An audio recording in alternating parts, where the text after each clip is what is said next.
और मैं संकल्प लेता हूँ, सौगंध खाता हूँ इतना जनताओं के बीच में, जब तक मेरा प्राण रहेगा, जब तक मेरे शरीर में सांस रहेगा, मैं रहूं इस धरती पर चाहे ना रहूं। लेकिन सदगुरु कबीर साहब का भारत में जो विश्वविद्यालय का पहला भूमि पूजन हुआ है, वह भूमि पूजन ही नहीं, वहाँ विश्वविद्यालय बन करके रहेगा। मैं मर भी जाऊंगा तो मैं एक ऐसे सिस्टम खड़ा करके जा रहा हूँ कि अगर बीच में मुझे कुछ भी होगा तो विश्वविद्यालय बन करके रहेगा। मैं ये आश्वासन देना चाहता हूँ।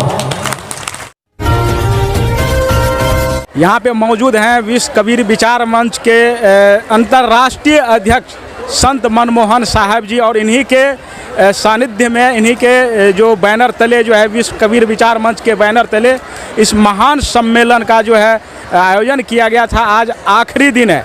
सर, सबसे पहले तो आपको इस बात को मैं बधाई देना चाहता हूँ, इतने काफ़ी संख्या में भीड़ यहाँ पे है, महिलाएं का संख्या मैं देख रहा हूँ ज़्यादा है, और इतनी बड़ी सम्मेलन कराने के लिए आपको साधुवाद और धन्यवाद। बहुत बहुत धन्यवाद है महोदय आपका, जो आप यहाँ तक चल करके आए हैं, इसलिए आपको विश्व कबीर विचार मंच की ओर से लाख लाख साधुवाद है।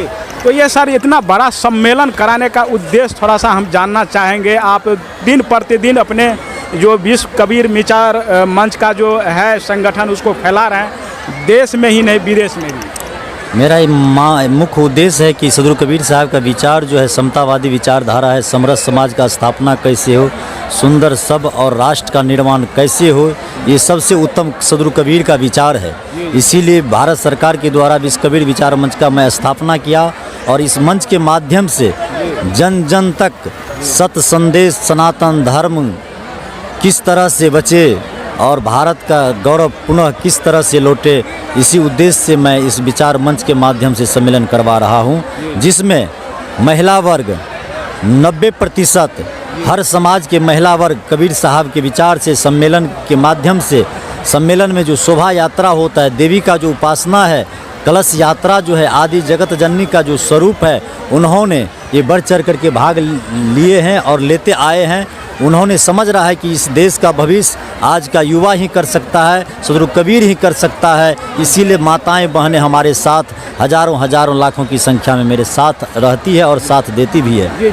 अच्छा, इसमें एक चीज़ बताइए जो सभी को शायद मालूम नहीं होगा, जो संत कबीर विचार को मानने वाले जो हैं, कौन कौन सी धर्म के लोग हैं ज़्यादातर? क्या कोई एक विशेष समुदाय का लोग होते हैं या विभिन्न समुदाय के? कबीर साहब के विचारधारा में मानने वाले सबसे सर्वोपरि तो सिख धर्म है भारत में, जिन्होंने 90% सदगुरु कबीर साहब का वाणी का अनुकरण किया है और अपने गुरुद्वारा में शब्द का पाठ और पठन करता है। वह वाहेगुरु की खालसा, वाहेगुरु की फतेह, सतनाम जो बोले सो निहाल, उसका मूल मंत्र कबीर का है। तो लगभग सबसे ज़्यादा सिख धर्म मानते हैं। उसके बाद हिंदू सनातन धर्मावलंबी जो है, उसमें तमाम जाति वर्ग के लोग सदगुरु कबीर को स्वीकार करते हैं। मुस्लिम वर्ग भी सदगुरु कबीर को स्वीकार करते हैं। अभी भारत में 21 करोड़ कबीरपंथी है, जो विभिन्न जाति धर्म संप्रदाय से हैं, विभिन्न संगठन से हैं। ये सदगुरु कबीर साहब का विचार सार्वभौमिक है और इसे सब लोग ने स्वीकार किया है। जी जी।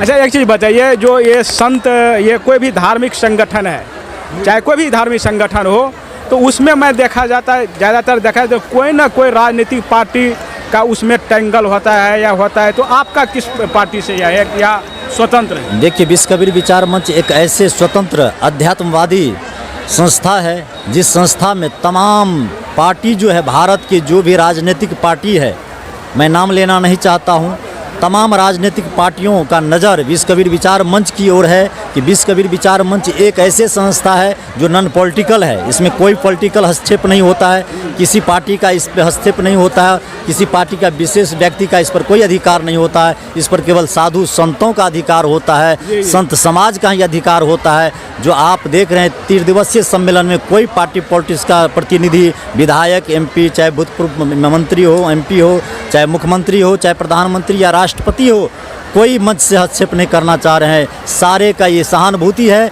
कि मनमोहन जी जो कार्य कर रहे हैं वह समाज और राष्ट्र के लिए सर्वोपरि कार्य कर रहे हैं। ये आपका एक बहुत बड़ा जगह है सर सिसवार में। लास्ट मैं क्वेश्चन पूछना चाहूँगा, जो भूमि अधिग्रहण कर लिया गया है कुछ लोगों द्वारा, वो छूट नहीं पा रहा है, और आप लोगों का, आप खुद जो है, जो विश्व हिंदू परिषद के जो अंतर्राष्ट्रीय अध्यक्ष थे, उनसे जो है आपने भूमि पूजन कराए थे विश्वविद्यालय निर्माण को लेकर के, लेकिन अधर में लटका हुआ है और वो नहीं हो पा रहा है, क्या कहें? वहाँ से आप जो चर्चा किए हैं विश्वविद्यालय का, सदगुरु कबीर विश्वविद्यालय का भूमि पूजन मैंने 2016 में किया था, जो माननीय अशोक सिंघल जी के द्वारा तमाम राजनीतिक पार्टी और धार्मिक पार्टी के द्वारा वहाँ भूमि पूजन भी हुआ। और भूमि पूजन के अंतराल में विश्व कबीर विचार मंच के तमाम राष्ट्रीय से लेकर के अंतर्राष्ट्रीय पदाधिकारी वहाँ फंडिंग का व्यवस्था किया, जिसमें करोड़ों करोड़ का फंडिंग आकर के अधर में लटक गया। जब मैं सिसवार में कबीर मठ में प्रवेश किया और वहाँ के लैंड पोजीशन को देखने का काज किया, तो वहाँ के भूतपूर्व महंत अपने परिवारवाद, जातिवाद, समाजवाद में जाकर के घसीट दिया और सारे कबीर मठ का ज़मीन फर्जीकरण किया। और फर्जीकरण के कारण अभी तक हमारे विश्वविद्यालय अधर में लटका है। मैं अतिक्रमण हटाने के लिए मैं वहाँ के तमाम प्रतिनिधि, तमाम जनताओं को एक समिति बना करके अग्रसर किया हूँ, जिस पर माननीय सरकार, बिहार सरकार के तमाम प्रशासन लगे हुए हैं और धीरे धीरे कार्य चल रहा है। मुझे उम्मीद है बिहार सरकार मुझे आश्वासन दिया है कि महाराज जी हमें एक समय दीजिए, कुछ दिन के लिए समय दीजिए, आपका तमाम लैंड जो है तमाम ज़मीन जो है हम लोग सारे हम आपको मुक्त करके देंगे। तो मैं बिहार सरकार की ओर केंद्रित हो गया हूँ कि मुझे सरकार आश्वासन दिया कि महात्मा जी कबीर तो शांति का दूत है, कबीर तो शांति का प्रतीक है, तो आप शांति से आप आगे बढ़ें और आपका साथ मेरा जो है लक्ष्य है और आपके साथ हम रहेंगे। इसीलिए वहाँ का SDO, CO, कर्मचारी, SDM, DM तमाम लोग लगे हुए हैं। वह सरकार का समस्या है और सरकार मुझे आश्वासन दिया है कि आप वहाँ शांत से रहिए और आपका कार्य होगा। बहुत संख्या है सर यहाँ पे भक्त आपका, बहुत संख्या, तो इनसे थोड़ा सा आप जो है सहयोग करने का अपील माइक के जरिए आप कर सकते हैं क्या? जी, जितने भी आज जो भी कार्यक्रम किए हैं इन्हीं भक्तों का सहयोग है, इन्हीं देव और देवियों का सहयोग है।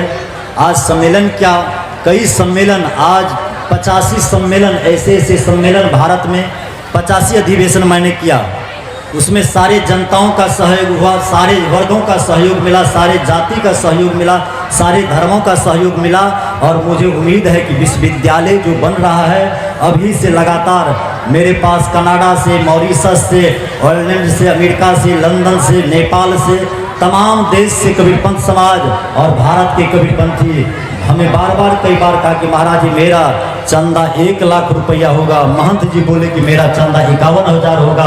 हमारे कबीरपंथ के 21 करोड़ कबीरपंथी विश्वविद्यालय के लिए तन से, मन से, धन से आगे समर्पित है। और कई ऐसे राजनीतिक लोग हैं, राजनीतिक पार्टी के लोग हैं कि बाबा आप काम कीजिए, आपके पीछे हम लोग हैं। ये काम बहुत सुंदर है कि बिहार के पावन पवित्र धरती मिथिलांचल में कबीर मठ सिसवार की सैकड़ों बीघा जमीन पर आप विश्वविद्यालय भूमि पूजन कर दिए, लेकिन काम अधूरा है।